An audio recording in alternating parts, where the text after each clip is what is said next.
Alright, so we just got that 6.0 buttoned up. Got the new standpipes in with new O-rings. So we're using the scanner. It's basically an all-tel. And we're in live data. And what we want to pay attention to is injector control pressure. You can check this beforehand as well while cranking.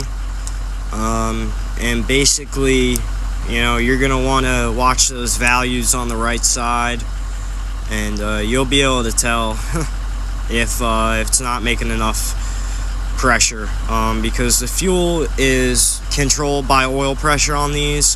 If it doesn't build oil pressure, the injectors won't fire right, and it will not start. And when those O-rings go bad, the motor won't build oil pressure. So you'll get oil pressure. The gauge might work, because the gauge on the actual truck, it doesn't actually measure like the pressure. It's just basically if it's got a little bit of pressure or not, and it just goes to the same spot every time.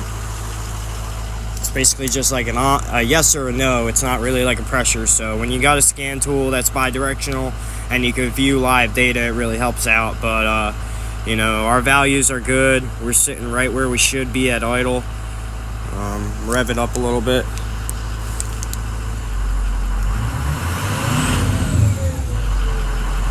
Everything looks good. So if you're having an issue like this, most likely it's those standpipes. That's a good place to look. Or I would turn the key like you're about to start it, but don't start starting it, and you'll hear the injectors fire. If the injectors don't start firing, sometimes the 3 plugs on the computer come loose. That sits on the top of the valve cover on the drive.